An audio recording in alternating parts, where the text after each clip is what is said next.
மாதவத்தின் தவநிலையின் இருப்புமாகி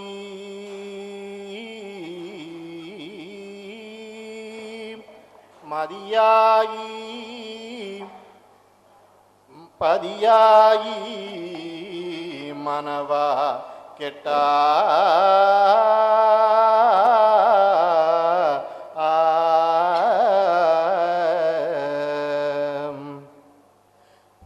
பூதலத்தின் மேதலம் பூரணமுமாகி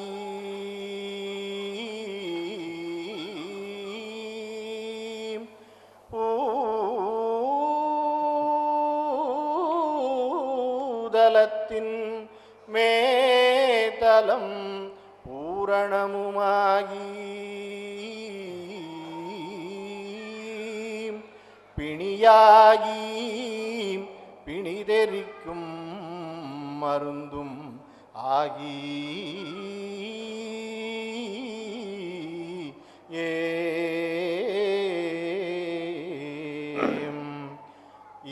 ஈதலத்தின் வாத கற்பம் எடுத்திங்கோதென்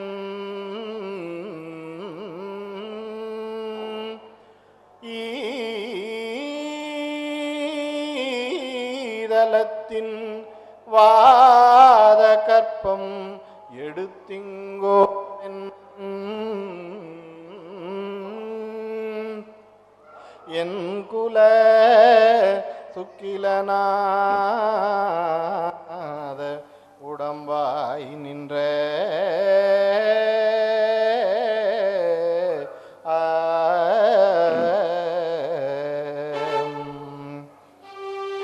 ஓதுமதி வேத கலை வாணி என்றன்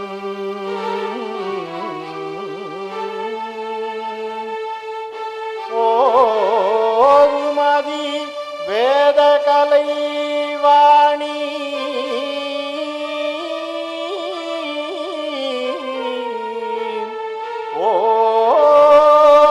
ஓதுமதி வேத கலை வாணி என்றன் உளங்குளிர நாவில் நின்று முழங்கும் காப்பே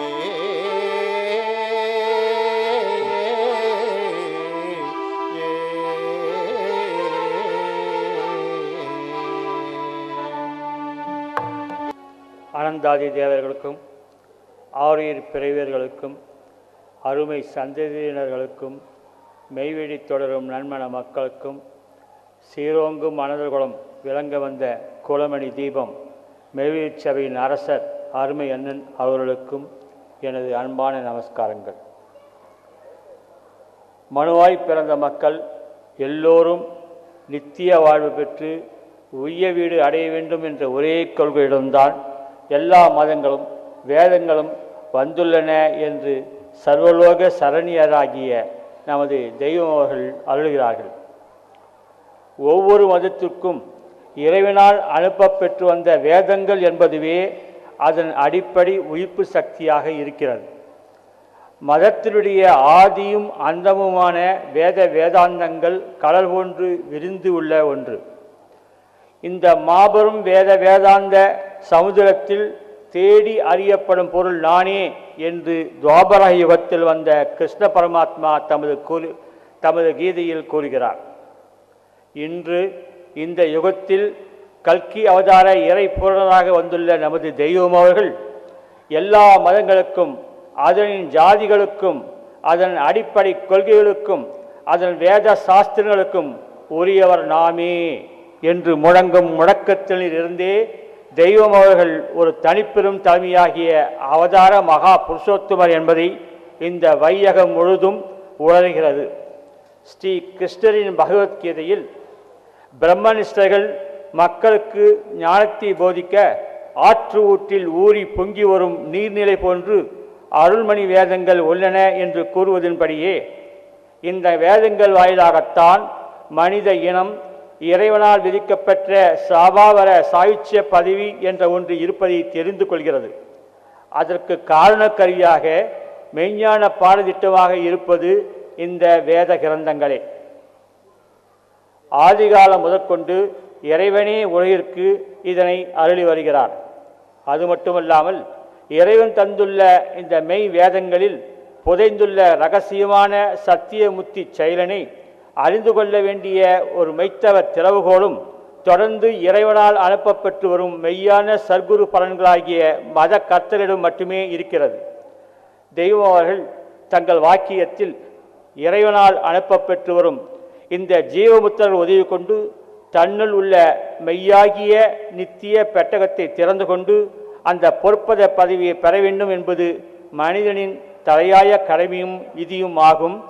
இந்த விதியை நிறைவேற்றினால் நரனாக வந்த மனிதன் தேவனாகிறான் என்று கூறியிருப்பதை பார்க்கிறோம். அழியா மோட்சத்துக்கு எடுத்தது இந்த உடல், பொற்பத பதவிக்காய் புகுந்து வந்தது இந்த உடல் என்பதும் நமது மெய்வழி தெய்வத்தின் வேத வழிகள். ஆதி இறைகுருவான நமது தெய்வம் அவர்கள் மேலும் ஒரு செய்தியை கூறுகையில், வந்த வேதமாக வந்த மெய்ஞானிகள் போதித்த அளவிட முடியாத திருமொழிகள் தான் வேத வேதாந்தங்களாக இன்று இந்த நிலவுலகில் திகழ்கிறது என்றும், இறைவனே அந்த மதிமகத்துக்களின் தேகத்தில் உட்புகுந்து நின்று வெளியாக்கிய கிரந்தங்கள் தான் வேதங்கள் என்பது ஆகும் என்றும் விளக்குகிறார்கள். மேலும் தெய்வம் அவர்கள் தவாதிக்கார் அலுவலர்ஷிப்பில் இருந்து நாம் இன்னும் தெரிந்து கொள்வது என்னவென்றால், மெய்த்தவ பாடவான்கள் அறிய வேத பொக்கிஷங்கள் என்பது ஆதிகாலத்திலிருந்து ரத்தின சுருக்கமாக துண்டு துண்டாக சூட்சமமாக பாடி ரகசியமாகத்தான் உலகிற்கு வந்துள்ளது என்று அதன் பிறகு அடுத்தடுத்து அவதாரம் செய்து வந்த மத கர்த்தர்கள் அந்த வேத செய்திகளையே மக்களுக்கு புரியும்படி முத்து முத்துக்களாக கோத்து பிரித்து எடுத்து இன்று உபநிடதங்களாகவும் சாஸ்திரங்களாகவும் வேதாந்த சுருதிகளாகவும் தந்துள்ளார்கள் என்று அறிகிறோம். எல்லா வேதங்களின் சுருக்கமாகத்தான் கிருஷ்ணரின் பகவத்கீதையும் வந்திருக்கிறது. இது பற்றி தெய்வம் அவர்கள் ஒரு சமயம் தம் பிள்ளைகளிடம் கூறுகையில், காலத்திற்கும் நாட்டிற்கும் தக்கபடி வெவ்வேறு பாஷைகளில் வெவ்வேறு மதங்கள் காலாகாலமாக உலகிற்கு வந்திருக்கிறது. அதற்குரிய வேதங்களும் அவ்வப்போது வந்திருக்கிறது. அப்படி வந்த அவற்றின் அடிப்படையான மெய்ச்செயல் ஒன்றே ஒன்றுதான். மங்கி வரும் மனிதனின் ஞான அறிவுக்கு ஏற்ப அந்தந்த காலத்தில் இறைவன் ஆதியில் தாம் ஏற்கனவே அனுப்பி வைத்த கூர்மையான கத்தியாகிய மகா மெய்ஞான ஆயுதமாகிய வேதம் என்ற ஒரே வாளினையே மறுபடியும் திரும்ப தீட்டி பிரட்டி புதியது போல மெருகிட்டு வேறு ஒரு புதிய மதத்தின் கர்த்தராக தமது தூதுவர்களையே திரும்ப அனுப்பி வைத்தாரே தவிர அந்த மதங்களுக்கும் அதன் வேதங்களுக்கும் வெவ்வேறானவை அல்ல. சமரசமான அதன் மெய்ச்செயல் ஒன்றே ஒன்றுதான். அதனால் இந்த மெய்ச்செயலில் ஜாதி மத சண்டைகள் என்பதற்கு இடமே இல்லை என்று தெரிவிக்கிறார்கள். நமது ஞான முறையீடு வேத பாடல் இதனை எடுத்து காட்டுகிறது. ஜாதி குலம் பாராதே இருந்த மணி மந்திர மௌன வித்தே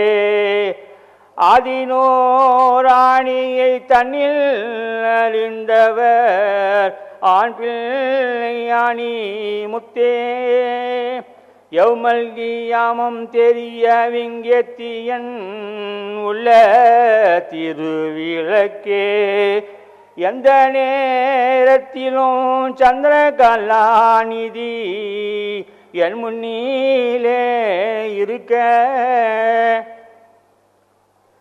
பிரகாச காட்சி உலகில் இன்று நிலையாக நின்றிடுவோம் வேதங்களின் உட்பொருளும் இதுவே. இந்த ரகசியங்கள் காலாகாலமாக அவ்வப்போது வரும் மதத்தின் மூலப்புருஷர்களான ஜீவேச தவாதிகளுக்கு மட்டுமே தெரியும். சாதாரண மக்களுக்கும் எப்பேற்பட்ட ஏட்டுப்படிப்பு படித்த பண்டிதர்களுக்கும் இது தெரியவே தெரியாது. தெரிந்தாலும் வேறு யாருக்கும் இது தோற்றமும் ஆகாது. அதே போன்று யுக யுகங்களாக சொர்க்க சாம்ராஜ்யத்தில் மக்களை ஏற்றி வைத்து வந்து கொண்டிருக்கும் வல்லவ செயல் இந்த மெய்த்தவ பார்வான்களின் திருக்கரணை வீச்சாலும் கிருபா கடாச்சாத்தாலும் மட்டுமே செய்ய முடியும். இந்த தவ வல்லப செயல் உடைய தெய்வ சுரூபமாக அந்தந்த காலத்தில் வந்த மத கர்த்தர்களான மதத்தின் மூலப்புருஷர்கள் மறைந்ததும் இவர்கள் தவ வல்லபத்தின் வீச்சு சில காலம் மட்டுமே இந்த நில உலகில் இருந்து மக்களை காத்து ரட்சித்திருக்கிறது. அதன் பிறகு அந்தந்த மதத்தின் தலைவர்கள் மடாதிபதிகள் என்று வருபவர்கள் சாதாரணமான மனிதர்களாக இருப்பதால் இவர்களுக்கு மக்களை ரட்சிக்கும் தவ வல்லபம் என்பது இல்லை. அதனால் எல்லா மதங்களும் நாளுக்கு நாள் செயலில்லாது நகலாகி மாறி வந்துவிட்டது. மெஞ்ஞான பரமபதம் பெறுவது என்பது இன்னது என்று கூட யாருமே அறிந்து கொள்ள முடியாததான ஒரு காலகட்டமும் இறுதியில் வந்துவிட்டது. அதனால் இந்த நில உலகில் மக்கள் எமனை மிகுக்கும் தவச் செயலனை பெற்றிடும் பேற்றினை மறுபடியும் எப்படியாவது உயிர்ப்பிக்க வேண்டும் என்ற காருண்யம் எண்ணம் கொண்டு வந்த சர்வமத வேத கர்த்தர்கள் ஏகநாயக பராபரிடம் வேண்டி வேண்டி நின்றதால் அவரே அந்த ஆதி வேத மகா ஆயுத வாயினி என்று சிவபெருமானாக, ஜாதிகளின் கர்த்தராக, சமூக தாயகமாக, மெய்வழி தெய்வமாக இந்த உலகிற்கு அவதாரம் செய்து வந்தார்கள். தமது அற்புதமான போதனைகளால் மெய்வழி என்ற மெய்ஞான மறுமலர்ச்சி கொண்ட மெய் மதத்தை உண்டாக்கினார்கள். நமது மெய் மதத்திற்காக தூய மெய்மணி ஞான வேதத்தையும் கந்தங்களையும் இன்று தந்திருக்கிறார்கள். நமது மெய் மதத்திற்காக தாயக தயாநிதியராகிய நமது தெய்வர்கள் ஒரு செய்தியை கூறி வரும்போது, இனி காலமில்லை, நாம் உண்டாக்கிய இந்த மெய் மதமே இறுதியானது, இதற்கு பிறகு உலகம் யுக பிரளயத்தை மட்டுமே சந்திக்கப் போகிறது என்று எச்சரிக்கிறார்கள். சர்வ மதங்களின் சர்வ வேதங்களின் வித்தான முத்தி செயலானது இன்று யுக இறுதி தீர்ப்பாக வந்திருக்கும் நமது தெய்வம் அவர்களின் தவக்கரத்தில் மட்டுமே உள்ளதால் அவர்கள் ஒரு சமயம் கூறி வந்ததானது என்னவென்றால், நாம் இஸ்லாத்தில் பிறந்தாலும் சைவம் நாம் தான், வைணவமும் நான் தான், கிறித்துவமும் நாம் தான், பௌத்தமும் நான் தான், சீக்கியமும் நாமே ஆவோம் என்று திட்டமாக எடுத்துக் கூறியுள்ளார்கள். சர்வ மதங்கள் எல்லாம் சார்ந்து நின்று சாலையிலே அறிந்து மகிழ்கின்றது ஆச்சரியம் பொங்கிலியே. எல்லா மதங்களுமே இறங்குதிரு சாலையிலே வல்லாளர் என்றொருவர் வந்துற்றார் பொங்கிலியே. வந்த வரலாறும் வையகமும் உயவென்று சொந்தமவர் எல்லாருக்கும் சுயவாழி பொங்கிலியே என்று நமது வேத பாசுரத்தில் வருவை சத்திய வரிகளாக இருக்கிறது. ஒரு சமயம் பரம தயாளராகிய நமது தெய்வமார்கள் ஒரு மதத்திற்குரிய மூலமந்திரத்தை பிரகாசமாக வெளியாக்குவதற்கு பெயர் தான் தெய்வம். சைவம் வைணவம் முதற்கொண்டு எல்லா மதங்களின் மூலமந்திரத்தையும் அவரவர் மதத்திற்கு ஏற்ப பிரகாச ரூபத்தில் வெளியாக்கும் நாம் யார் என்று நம்மை நோக்கி பெருமிதத்துடன் கேட்டார்கள். காலாகாலமாய் செயலே இல்லாமல் போய்விட்ட மதங்கள் எல்லாமுமே தெய்வம் அவர்கள் இன்று நிகழ்த்தி வரும் அற்புத மெய்ச்செயலை பார்த்து ஒன்றாக கூடி பேசி ஆச்சரிய பூரிப்பனை அடைகிறதாக மெஞ்ஞான பெரியவர்களின் திருமொழி வசனங்கள் தீர்க்க தரிசனமாக கூறுகிறது. உயவீரேற்ற வந்த உலபல மதங்கள் எல்லாம் செய்தொழில் பலியாதாகி திரண்டொன்றாய் கூடி பேசி வையக மாந்தரெல்லாம் வாழ்கவே வேணுமென்று மெய்வடி சாலை வந்து விளங்கி நின்றோங்கும் நாளே என்ற வரிகளை ஐவனி தளிரில் காண்கிறோம். மைத்தவ மூர்த்தியராகிய நமது தெய்வம் ஒரு சமயம் சபையில் பாவஜுவாலிகள் தவிக்கும் மக்களுக்கு எம் மெய்வழி பொன்னரங்கம் ஒரு நிழலாக இருக்கிறது. பிறவி நோயை தீர்க்கக்கூடிய கூடஸ்தமே சாலை பொன்னரங்கம் எல்லா ஜாதி மத மக்களுக்கும் சொந்தமாகவும் எல்லாருடைய தாகத்தை தணிக்கின்ற தடாகமாகவும் இருப்பதையே நமது மெய்வழி சாலை என்று தங்கள் பெருங்கருணி அருள்வாக்கினை தந்திருக்கிறார்கள். அதனால்தான் பொற்பகன்ற பற்பல மாதம் வைக்கும் உற்பன சீரும் வலிமை ஓட்டுதாரே ஓட்டுதாரே தேங்கி வந்திங்கெங்கிய மாதங்களுக்கு ஓங்கிய விழிப்பளித்த ஓ குபேரா வந்த பல மந்திர பாலன் அனைத்தும் தந்தியிடத்துள் ஆண்ட பணி மேரு பாதா மேரு பாதா என்று ஆடலங்களில் வருவது போன்று சர்வ மதத்தினரும் மெய்வழி தெய்வத்தின் பெருங்கருணையை வேண்டி இங்கு வந்து ஏங்கி நிற்கின்றோம். துவாபர யுகத்தில் ஸ்ரீ கிருஷ்ண பரமாத்மா தமது பகவத்கீதையில் மரண காலத்தில் என்னையே நினைத்து கொண்டு எவன் உடலை துறைக்கிறானோ அவன் எனது இறைஸ்வரூபத்தினை அடைவான் என்று கூறுகிறார். அதே மெய்ச்செயலை பற்றி இந்த யுகத்தில் பரமதயாள காருண்யமுத்திராக வந்துள்ள நமது தெய்வமர்கள் எம்முடைய தெய்வீக மெய்வழி சபையில் சேர்ந்து எமது அன்பிற்கு பாத்திரமானவர்களை சாவுடைய நேரத்தில் அவருடைய சொர்க்கபதி அவர்களை மீட்டு சொர்க்கபதி முத்தி செய்து ஆக்கி நித்திய இறைவாழ்வு பெறச் செய்வோம் என்று அறிவித்துள்ளார்கள். இந்த செய்தியானது உலகமே வியந்து நோக்கும் ஒரு அதிசய அறிவிப்பாகும். உலகத்தில் உள்ள எல்லா ஜீவர்களும் பிறப்பார்கள் இறப்பார்கள், ஆனால் என்னை அடைந்தவர்களுக்கு மறுபிறப்பில்லை என்பது பகவத்கீதையின் மற்றொரு ஸ்லோகம். இந்த ஸ்லோகத்தில் உள்ள யமனை மிகுக்கும் தவச் செயலை தாயக தயாநிதியாகிய நமது தெய்வம் அப்படியே நமக்கு செய்திருக்கிறார்கள். மறுபிறப்பில்லாத தவநிலை ஜீவ அடக்கத்தை அரும்பெரும் விந்தியான அந்த பிரம்ம வித்தியை நாம் இன்றும் நமது சத்தியதேவ பிரம்மகுலத்தில் பார்த்து கொண்டு வருகிறோம். இன்று வான்கண்ணி விரார்த்தவத்தில் அமர்ந்திருக்கும் அவர்கள் இப்படி நமக்கு நல்கி வரும் பரமபதமானது தொடர்ந்து யுக முடிவு காலம் வரை நீடிக்கும் என்று மெய்த்தவ தீர்க்க தரிசனங்களும் நமது தெய்வ வாக்கியமும் கூறுகிறது. அது மட்டுமல்லாமல் யுக இறுதி தீர்ப்பு நாளில் ஜீவதேவத்தோடு கூடிய தேகமுத்தியும் அவர்கள் நமக்கு தரப்போகிறார்கள் என்றும் அவைகள் கூறுகின்றன.